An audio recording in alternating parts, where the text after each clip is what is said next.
Hi all. Kerala university FYUGP semester 4-ലെ BSc കോഴ്സായിട്ടുള്ള securing a sustainable ഫ്യൂച്ചറിലെ മൊഡ്യൂൾ 1-ൽ caged bird written by Maya Angelou നമുക്ക് prescribed ആയിട്ടുണ്ട്. ഈ കവിതയാണ് നമ്മൾ നോക്കാൻ പോകുന്നത്. Caged bird by Maya Angelou. Maya Angelou was an African-American poet, autobiographer, essayist and civil rights activist known for her powerful voice against racism and oppression.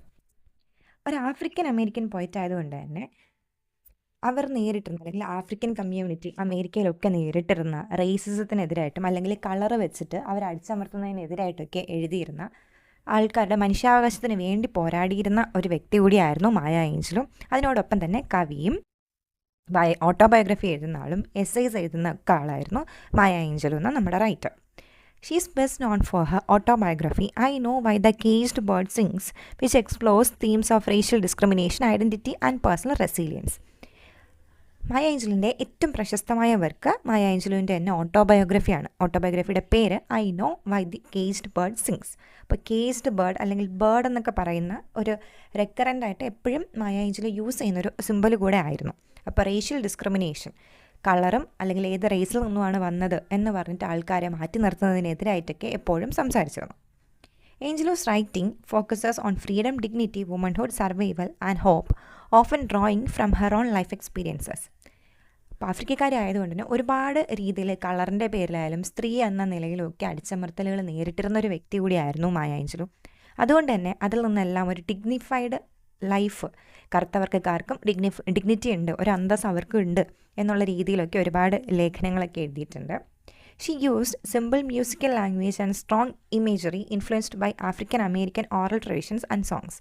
അപ്പോൾ African American ആയതുകൊണ്ട് തന്നെ ആഫ്രിക്കയിൽ നിന്നുള്ള ആ ഒരു ഓറൽ ട്രഡീഷൻ, വായ്പാട്ട് അല്ലെങ്കിൽ അവിടെ നിന്ന് കേട്ടിട്ട് വന്നിട്ടുള്ള കഥകളും കവിതകളും ഒക്കെ യൂസ് ചെയ്തിട്ടാണ് മായ ഏഞ്ചലോ എഴുതുമായിരുന്നത്. അതുകൊണ്ട് തന്നെ എഴുത്തിനൊരു മ്യൂസിക്കൽ ക്വാളിറ്റിയും സ്ട്രോങ് സെൻസ് ഓഫ് ഇമേജറീസും ഉണ്ടായിരുന്നു. അതായത് സിമ്പിൾസ് കൂടുതലും ഉപയോഗിച്ചിരുന്നു. She was actively involve in the American civil rights movement, working with leaders like Martin Luther king junior and Malcolm X. അപ്പോൾ മാർട്ടിൻ ലൂതർ കിങ് ജൂനിയറിൻ്റെ കൂടെ മാൽക്കം എക്സ് ഇത്തരത്തിലുള്ള American civil rights, American മനുഷ്യാവകാശ പ്രസ്ഥാനത്തിന് വേണ്ടി നിലനിന്നിരുന്ന ഒരുപാട് പേരോടൊപ്പം വർക്ക് ചെയ്തിരുന്ന ഒരാൾ കൂടിയായിരുന്നു മായ ഏഞ്ചലോ. ഇനി നമ്മുടെ കവിതയിലേക്ക് പോകാം. കേജ്ഡ് ബേർഡ് എന്നാണ് കവിതയുടെ പേര്. ചെറിയൊരു കവിതയാണ്, പക്ഷേ വളരെ പ്രൊഫൗണ്ട് മീനിങ് ഉള്ളൊരു കവിത കൂടിയാണ്. ബ്ലൂ കളറിൽ കൊടുത്തിട്ടുള്ളത് കവിതയുടെ ഒറിജിനൽ ലൈൻസ് ആണ്. A free bird leaps on the back of the wind and floats downstream till the currents end and dip his wing in the orange sun rays and dares to claim the sky. കവിതയുടെ പേര് caged bird എന്നാണെങ്കിലും stance തുടങ്ങുമ്പോൾ ആദ്യത്തെ word തന്നെ ഒരു free ബേർഡിനെ പറ്റി പറഞ്ഞുകൊണ്ടാണ്. അപ്പോൾ caged bird എന്ന് പറയുമ്പോൾ കൂട്ടിലടയ്ക്കപ്പെട്ട പക്ഷി. ഫ്രീ ബേർഡോ കൂട്ടിലൊന്നും അടയ്ക്കാണ്ട് സ്വസ്ഥമായിട്ട് പറന്ന് നടക്കുന്ന ഒരു പക്ഷിയാണ്. The poem opens with the image of a free bird. It flies freely in the open sky, riding the wind and enjoying nature. കവിത തുടങ്ങുമ്പോൾ നമ്മൾ വളരെ ഫ്രീ ആയിട്ട് സ്വതന്ത്രമായിട്ട് പറന്ന് നടക്കുന്നൊരു പക്ഷീനെയാണ് കാണുന്നത്. വളരെ ഓപ്പൺ സ്കൈയിൽ, വിശാലമായ ആകാശത്തൂടെ കാറ്റൊക്കെ കൊണ്ട് പ്രകൃതിയൊക്കെ ആസ്വദിച്ച് പറന്ന് നടക്കുന്ന ഒരു സ്വതന്ത്രയായ പക്ഷീനെയാണ് ആദ്യം നമ്മൾ കാണുന്നത്. The bird dips it's wing in the sunlight and confidently claims the sky as it's on. അപ്പോൾ ഓറഞ്ച് സൺ എന്ന് പറയുന്നത് വളരെ പ്രകാശമുള്ള ആ ഒരു സൺലൈറ്റിൽ, പ്രകാശത്തിനോടൊപ്പം അതിൽ വിങ്സിനെയൊക്കെ മുക്കിയെടുക്കുകയാണ്. പ്രകാശത്തിൽ ഉണ്ട്, ആ ഒരു വെട്ടത്തിൽ പറന്ന് നടക്കുന്നു എന്നാണ് ഉദ്ദേശിക്കുന്നത്. And the bird is also very confident. വളരെ കോൺഫിഡൻ്റ് ആയിട്ട് ഈ ആകാശം മുഴുവൻ എൻ്റെതാണ് എന്ന് തോന്നിപ്പിക്കുന്ന വിധത്തിലാണ് അത് പറന്ന് നടക്കുന്നത്. ഈ ഒരു the stanzas are symbolises freedom, joy, confidence and limitless opportunities enjoyed by privileged people in the society. സൊസൈറ്റിയിലും ഇങ്ങനെ പറന്ന് നടക്കാൻ പറ്റുന്നവർക്ക് മാത്രമേ പറന്ന് നടക്കാൻ പറ്റുള്ളൂ. അപ്പോൾ ഒരേ പ്രായത്തിലുള്ള പലർക്കും പല രീതിയിലുള്ള ലൈഫായിരിക്കും അവർ ലീഡ് ചെയ്യുന്നത്. അപ്പോൾ വളരെ ഫ്രീഡം ഉള്ള ആൾക്കാർക്ക് അല്ലെങ്കിൽ അതിനുള്ളൊരു പ്രിവിലേജ്, എന്ത് ചെയ്താലും കുഴപ്പമില്ല എന്നുള്ള ആൾക്കാർക്ക് ഇങ്ങനെ ഈ ഒരു പക്ഷിനെ പോലെ പറന്ന് നടക്കാൻ പറ്റുന്നുണ്ട്. നമുക്ക് അടുത്ത സ്റ്റാൻസ് നോക്കാം. ഇവിടെയാണ് അതിൻ്റെ ഒരു കമ്പാരിസൺ വരുന്നത്. But a bird that stalks down his narrow cage can seldom see through his bars of rage. His wings are clipped and his feet are tied, so he opens his throat to sing. അപ്പോൾ ഒരു free ആയിട്ട് നടക്കുന്ന ഒരു പക്ഷിനെ പറ്റി പറഞ്ഞു. ഇനി അടുത്ത കൂട്ടിലടയ്ക്കപ്പെട്ട ഒരു പക്ഷിയുടെ കാര്യമാണ് പറയുന്നത്. Here Angelo contrast the free bird with a caged bird. രണ്ടാമത്തെ സ്റ്റാൻസയിൽ എത്തുമ്പോഴത്തേക്കും ആദ്യം കണ്ട സ്വതന്ത്രയായ ആ ഒരു പക്ഷിയും ഇവിടെ സ്വതന്ത്രനല്ലാത്ത കൂട്ടിലടയ്ക്കപ്പെട്ട ഒരു പക്ഷിയും തമ്മിലുള്ള ഒരു കമ്പാരിസനാണ് കാണുന്നത്. This bird is trapped in A narrow cage and cannot see clearly beyond the bars. ഈ ഒരു പക്ഷി കൂട്ടിനകത്താണല്ലോ, കൂട്ടിലടയ്ക്കപ്പെട്ടിരിക്കുന്നത് കൊണ്ട് തന്നെ ആ ഒരു ബാറുണ്ട്, ബാർ ഉദ്ദേശിക്കുന്നത് ആ കൂടിൻ്റെ ഉള്ളിൽ ഓരോ കമ്പ് അല്ലെങ്കിൽ ഓരോ അയൺ റോഡ് ഉണ്ടാവും. ആ ഒരു വരകൾക്കപ്പുറത്തേക്ക്, ആ വരകളെയാണ് നമ്മൾ ഇരുമ്പഴി എന്ന് പറയില്ല, ആ അഴിക്കപ്പുറത്തേക്കുള്ള ലോകം കാണാൻ പറ്റുന്നില്ല. It's wings are clipped and its feets are tied. അതിൻ്റെ ചിറകുകൾ ക്ലിപ്പ് ചെയ്തിട്ടുണ്ട്, പറക്കാതിരിക്കാനോ അല്ലെങ്കിൽ രക്ഷപ്പെട്ടാൽ പോലും പറന്ന് രക്ഷപ്പെടാണ്ടിരിക്കാൻ വേണ്ടിയിട്ട്. കൂട് തുറന്നാൽ പോലും പറക്കാൻ പറ്റാത്തൊരു ലെവലിൽ ചിറകുകളെല്ലാം ക്ലിപ്പ് ചെയ്ത് വെച്ചേക്കും, കെട്ടി വെച്ചേക്കുവാണ്. And its feets are tied. അതിൻ്റെ കാല് പോലും കെട്ടിയിട്ടിട്ടുണ്ട്. Meaning it cannot fly. അപ്പോൾ ഇതിൽ നിന്നും, കൂടിൽ നിന്ന് രക്ഷപ്പെട്ടാൽ പോലും പറക്കാൻ പറ്റാത്ത ലെവലിലാണ് നമ്മുടെ ആ കൂട്ടിനകത്തുള്ള പക്ഷിയുള്ളത്. The cage represents oppression, racism and social restrictions. ഇപ്പോൾ ഒരുപാട് കാര്യങ്ങളുണ്ട്. പുറത്തേക്ക് കാണാൻ പറ്റുന്നില്ല, വിങ് ക്ലിപ്പ് ചെയ്തിട്ടുണ്ട്, കാല് കെട്ടിയിട്ടിട്ടുണ്ട്. അപ്പോൾ ഒപ്രഷൻ, അടിച്ചമർത്തൽ, റേസിസം, ഏത് റേസിൽ നിന്നാണോ വന്നത് അത് കാരണം അടിച്ചമർത്തപ്പെടുന്നവർ, പിന്നെ ഒരുപാട് സോഷ്യൽ റെസ്ട്രിക്ഷൻസ് ഉള്ളവർ. The birds physical limitation forces it to sing instead of fly. അപ്പോൾ അതിനകത്ത് കടന്നു കഴിഞ്ഞാൽ ഈ പക്ഷിക്ക് ചെയ്യാൻ പറ്റുന്ന ഒരേ ഒരു കാര്യം പാട്ട് പാടുക അല്ലെങ്കിൽ ഒച്ച വയ്ക്കുക, അതിനപ്പുറത്തേക്ക് ഒന്നും ചെയ്യാൻ പറ്റില്ല. Showing how the oppressed express there pain through there voice. അപ്പോൾ അടിച്ചമർത്തപ്പെട്ടവർക്ക് അവരുടെ വോയിസ് മാത്രമാണ് അവരുടെ പക്കലുള്ളത്, അല്ലാതെ അവർക്കൊരു ചലിക്കാനുള്ളൊരു ഓപ്ഷൻ പോലും ഇല്ല അവിടെ. Stanza 3. The caged bird sings with a fearful trill of things unknown, but longed for still, and his tune is heard on the distant hill, for the caged bird sings of freedom. ഈ stance നമ്മൾ നോക്കുമ്പോൾ the cased bird sings with fear because it has never experienced freedom. ഈ ഒരു cased bird അതിനുള്ളിൽ ഇരുന്ന് പാടുന്നുണ്ട്. പക്ഷേ ആ പാട്ടിനകത്ത് തന്നെ നമുക്കൊരു പേടി അറിയാം. ആ ഒരു ട്രില്ലെന്ന് പറയുന്നത് വിറയ്ക്കുന്നുണ്ട്. അതിൻ്റെ ഉള്ളിൽ ഇരുന്നിട്ട് പാട്ട് പാടുമ്പോഴത് വിറച്ചാണ് പാടുന്നത്. ഇനി മേ ബി പാട്ട് പാടുന്നത് കൊണ്ട് ഇവർ കൂടുതൽ ഉപദ്രവിക്കുമോ, അങ്ങനെ ഒരു ടെൻഷനിലാണ്. നമ്മളെ അടിച്ചമർത്തിയിട്ട് നമ്മൾ അവർക്കെതിരെ സംസാരിക്കുന്നത്, അത്രയും ധൈര്യം വേണം അതിന്. നമുക്ക് ഓഫ് കോഴ്സ് പേടിയുണ്ടാവും. ഇനി ഇതിൽ കൂടുതൽ നമ്മൾ എന്തെങ്കിലും അനുഭവിക്കേണ്ടി വന്നാലോ, ആ ഒരു പേടിയുടെ പുറത്ത് തന്നെയാണ് നമ്മുടെ ഈ ഒരു അടയ്ക്കപ്പെട്ട പക്ഷിയും പാടുന്നത്. ഇതിനൊരിക്കലും, ഈ ഒരു പക്ഷിക്ക് ഒരിക്കലും ഫ്രീഡം എന്താണെന്ന് അറിയാൻ പറ്റിയിട്ടില്ല. Still it deeply longs for it. Even though its voice comes from suffering, the song travels far and is heard on distant hills. പക്ഷേ ഈ അടയ്ക്കപ്പെട്ടിട്ടുണ്ട്, ഒരിക്കൽ പോലും എന്താണ് ഈ ഒരു സ്വാതന്ത്ര്യം എന്ന് അറിഞ്ഞിട്ടില്ലെങ്കിൽ പോലും എനിക്ക് സ്വാതന്ത്ര്യം കിട്ടണം എന്നുള്ളൊരാഗ്രഹം, ആ ഒരു ലോങ്ങിങ് ഈ ഒരു പക്ഷിക്കുമുണ്ട്. ഈ ഒരു വോയിസ് വരുന്നത് തന്നെ ഒരുപാട് സഹിച്ച് അതിൽ നിന്നുമാണ് ഈ ഒരു വോയിസ് തന്നെ ഉണ്ടായി വരുന്നത്. പക്ഷേ ഈ സോങ്ങിന് ട്രാവൽ ചെയ്യാൻ പറ്റുന്നുണ്ട്. നമ്മുടെ പക്ഷിക്ക് പറക്കാനോ ട്രാവൽ ചെയ്യാനോ പറ്റുന്നില്ലെങ്കിൽ പോലും അതിൻ്റെ വോയിസ് ഒരുപാട് ദൂരത്തേക്ക് എത്തുന്നുണ്ട്. ആ വോയിസ് ഡിസ്റ്റൻറ്റ് ഹിൽസിലേക്ക്, ഒരുപാട് വിദൂരതയിലുള്ള മലനിരകളിലേക്ക് പോലും ഈ പാട്ട് എത്തുന്നുണ്ട്. ഇവിടെ the song represents hope, resistance and desire for freedom, showing that even the oppressed can make their voice heard. ഈ സോങ് എന്ന് പറയുന്ന ഒരു പവർഫുൾ മെറ്റഫറായിട്ടാണ് ഇവിടെ കൊടുത്തിട്ടുള്ളത്. പ്രതീക്ഷയാണ്, എന്നെങ്കിലും ഞാൻ രക്ഷപ്പെട്ടേക്കാം എന്നൊരു പ്രതീക്ഷ ഇവിടെ ഈ ഒരു പക്ഷിക്കുണ്ട്. പിന്നെ ഒരു റെസിസ്റ്റൻസ്, ഒരു ചെറുത്ത് നിൽപ്പാണ്. എന്നെ എത്ര പൂട്ടിയിട്ട് കഴിഞ്ഞാലും എനിക്ക് പറ്റുന്ന വിധത്തിൽ ഞാൻ ഇതിനെതിരായിട്ട് സംസാരിക്കും എന്നൊരു ചെറുത്ത് നിൽപ്പ് കാണുന്നുണ്ട്. ഒരു സ്വാതന്ത്ര്യം കിട്ടണം എന്നൊരാഗ്രഹം കാണുന്നുണ്ട്.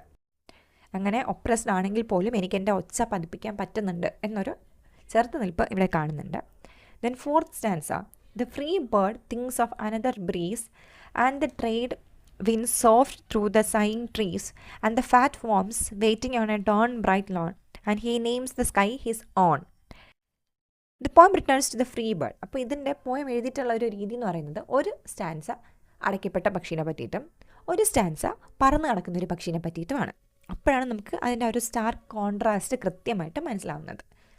ആ ഒരു ഡിസ്റ്റിങ്ഷൻ കൃത്യമായിട്ട് മനസ്സിലാക്കാൻ വേണ്ടിയിട്ടാണ് here Maya Angel deliberately keeps on talking about the cased bird after the free bird. അപ്പോൾ രണ്ടുപേരെ അങ്ങോട്ടും ഇങ്ങോട്ടും മാറ്റി പറയുമ്പോഴേക്കാണ് നമുക്ക് ആ ഒരു ഐഡിയ ക്ലിയർ ആവുന്നത്. ഫ്രീ ബേർഡ് എന്തിനെ പറ്റിയിട്ടാണ് ചിന്തിക്കുന്നത്? ജെൻറ്റിൽ വിൻസിനെ പറ്റിയിട്ടും, ആ ഒരു ചെറിയ ബ്രീസ്, നല്ല സുഖമുള്ള കാറ്റിനെ പറ്റിയിട്ടും, നാച്ചുറൽ പ്രഷേഴ്സ്, പ്രകൃതിയിൽ നിന്ന് കിട്ടുന്ന ആ ഒരു സന്തോഷത്തിനെ പറ്റിയിട്ടും, ആൻഡ് അബണ്ടൻറ്റ് ഫുഡ്. ഇവിടെ ആ ഒരു ഫാറ്റ് വോംസ് എന്ന് പറയുന്നത് പക്ഷികളുടെ ആഹാരമായിട്ടുള്ള മണ്ണിരയെ പറ്റിയിട്ടും അല്ലെങ്കിൽ ഏതെങ്കിലുമൊക്കെ പുഴുവിനെ പറ്റിയിട്ടും. അപ്പോൾ വളരെ തടിച്ച പുഴുവിനെ എനിക്കിന്ന് കിട്ടുമോ, അതിനെനിക്കിന്ന് പിടിക്കാൻ പറ്റുമോ, എനിക്ക് നല്ല പൂക്കളെ കാണാൻ പറ്റുമോ, നല്ല കാറ്റുണ്ടാവും, ഇതൊക്കെയാണ് ഫ്രീ ആയിട്ട് നടക്കുന്ന ഈ ഒരു ബേർഡിൻ്റെ ചിന്തകൾ. പക്ഷേ കൂട്ടിലടയ്ക്കപ്പെട്ടതിനോ എന്തെങ്കിലും കിട്ടുന്ന ആഹാരം കഴിക്കുക, അവിടെ കിടക്കുക, മറ്റൊന്നും തന്നെ ചിന്തിക്കാനുള്ളൊരു അവകാശം അല്ലെങ്കിൽ ചിന്തിക്കാനുള്ളൊരു ലക്ഷറി പോലും ഇല്ല. The bird casually names the sky as it's on. എന്നിട്ടോ ഈ ആകാശം മുഴുവൻ എന്താണ്, അപ്പോൾ എനിക്ക് എങ്ങോട്ട് വേണോ പറക്കാം, എനിക്ക് എങ്ങോട്ട് വേണോ പോയി എനിക്ക് ഇഷ്ടമുള്ളതൊക്കെ എടുക്കാം. ആ ഒരു കോൺഫിഡൻസിലാണ് ഈ ഒരു ഫ്രീ ബേർഡ് ജീവിക്കുന്നത്. This stanza shows the carefree attitude and entitlement of the free bird, highlighting how freedom is taken for granted by those who possesses it. ഇവിടെ നിന്ന് നമ്മൾ മനസ്സിലാക്കേണ്ടത് ഈ ഒരു ഫ്രീ ബേർഡ് വളരെ കെയർ ഫ്രീ ആയിട്ടുള്ള ഒരു ആറ്റിറ്റ്യൂഡാണ്. ഇന്ന് നല്ല കാറ്റുണ്ടല്ലോ, അല്ലെങ്കിൽ എനിക്ക് ഇന്ന് നല്ലൊരു പുഴുവിനെ കിട്ടുമോ, ഇതൊക്കെയാണ് ചിന്തകൾ. പിന്നെ ഒരു എൻറ്റൈറ്റിൽമെൻ്റ് ഉണ്ട്, ഈ ആകാശം മുഴുവൻ എൻ്റെതാണ് എന്നൊക്കെ പറയുന്നതിൽ ഞാനൊരു വലിയ ആളാണ് എന്നൊരു തോന്നലും നമുക്ക് കാണാൻ പറ്റുന്നുണ്ട്. ഇതിൽ ഉദ്ദേശിക്കുന്നത് മറ്റൊന്നുമല്ല, ഫ്രീഡം ഉള്ളവർ അല്ലെങ്കിൽ പ്രിവിലേജ്ഡ് ആയിട്ടുള്ള ഒരു ഗ്രൂപ്പുകാർ ഫ്രീഡത്തിനെ ടേക്കൺ ഫോർ ഗ്രാൻഡഡ് ആയിട്ട് കണക്കാക്കാറുണ്ട്. അല്ലെങ്കിൽ ഇത് നാച്ചുറലി ഉള്ളൊരു കാര്യമാണ്. ഇപ്പോൾ നമ്മുടെ കാര്യം എടുത്തു കഴിഞ്ഞാൽ നമ്മൾ ഈ ഒരു മൊമെൻറ്റിൽ കോളേജിൽ പോകുന്നുണ്ട്, പഠിക്കുന്നുണ്ട്, അതുകൊണ്ടാണല്ലോ നമ്മളിതൊക്കെ നോക്കുന്നത്. നമുക്ക് അറിവുണ്ട്, നമ്മൾ വിചാരിക്കുന്ന എല്ലാം ഒന്നും നടന്നിട്ടില്ലെങ്കിലും മോർ ദാൻ ഹാഫ് കാര്യങ്ങൾ നടക്കുന്നുണ്ട്. അറ്റ്ലീസ്റ്റ് നമുക്ക് 3 നേരം ആഹാരം കഴിക്കാൻ ആഹാരമെങ്കിലും കിട്ടുന്നുണ്ട്. ഒരു നേരം പോലും ആഹാരം കഴിക്കാത്തവരുണ്ട്.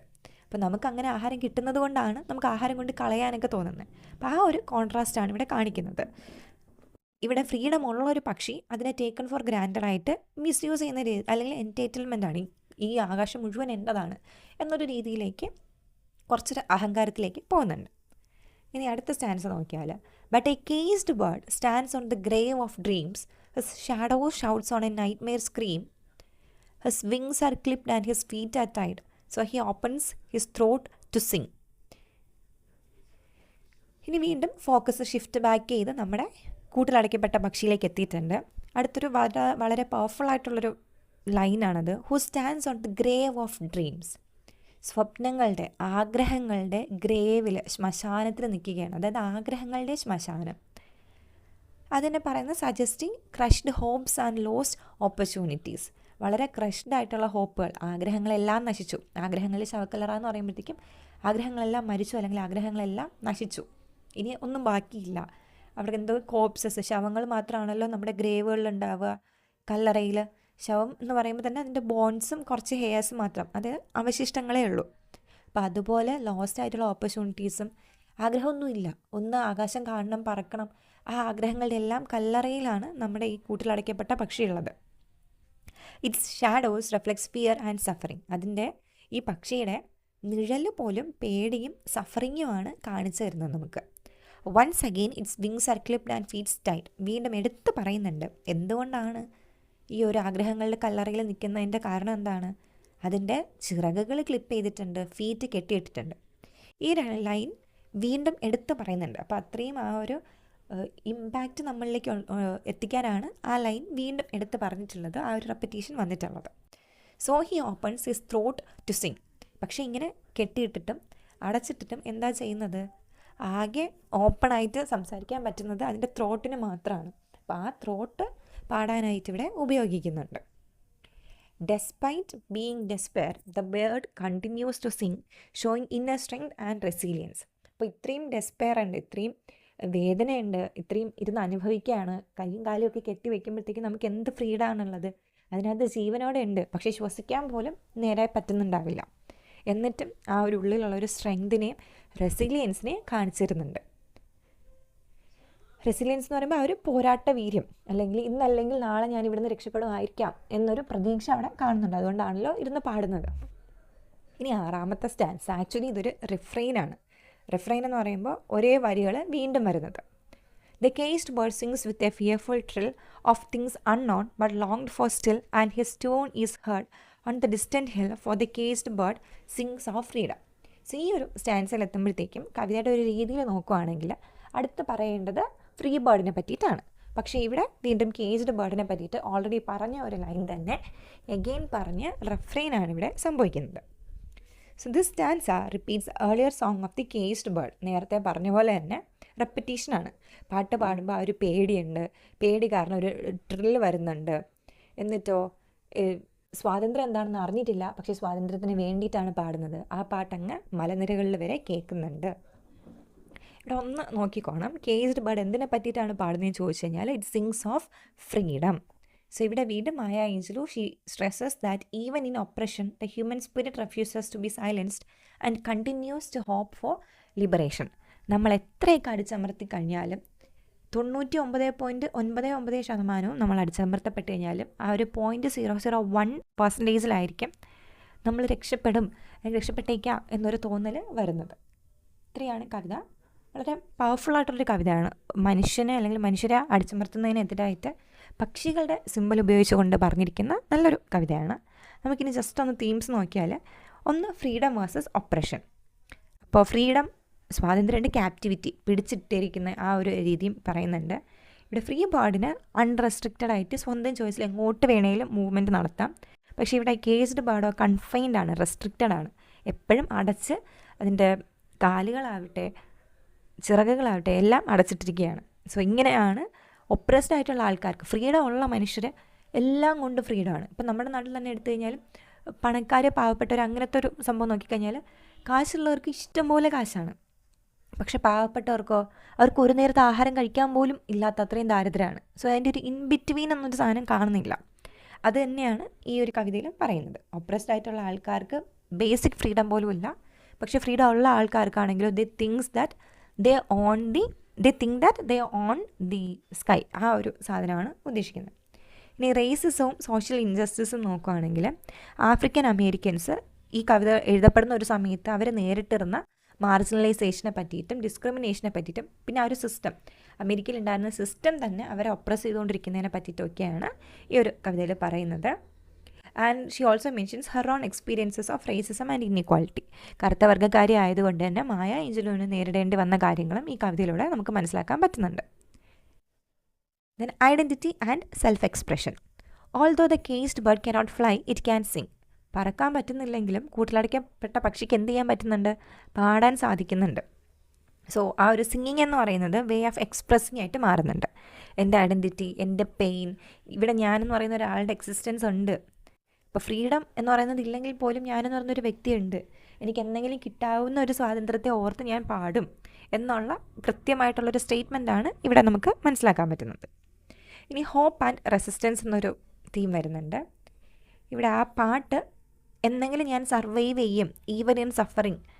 ഈ ഒരു സഫറിങ്ങിൽ അവിടെ ജീവിക്കാനുള്ള ഒരു ഊർജം നൽകുന്നത് പോലും എന്തെങ്കിലും രക്ഷപ്പെട്ടേക്കാം എന്നൊരു ഹോപ്പാണ്, ആ ഒരു പ്രതീക്ഷയാണ്. അപ്പോൾ അതും പറയുന്നുണ്ട്. പിന്നെ റെസിസ്റ്റൻസ്, ഒരു പ്രതിരോധം. ഇവിടെ ഈ പാട്ട് പാടുക എന്ന് പറയുന്ന ഒരു പ്രതിരോധമായിട്ട് മാറുന്നുണ്ട്. അവിടെ വെറുതെ കിടന്ന് മിണ്ടാണ്ട് കിടന്ന് ഡിഫീറ്റ് നേരിടുക എന്നുള്ളതല്ല, എനിക്ക് എന്ത് ചെയ്യാൻ പറ്റും, പാട്ട് പാടി റെസിസ്റ്റൻസ് കൊണ്ടുവരാൻ പറ്റും എന്നൊരു തോട്ട് നമ്മൾ കാണുന്നുണ്ട്. Then power and privilege. The free bird takes the sky for granted and claims it as his own.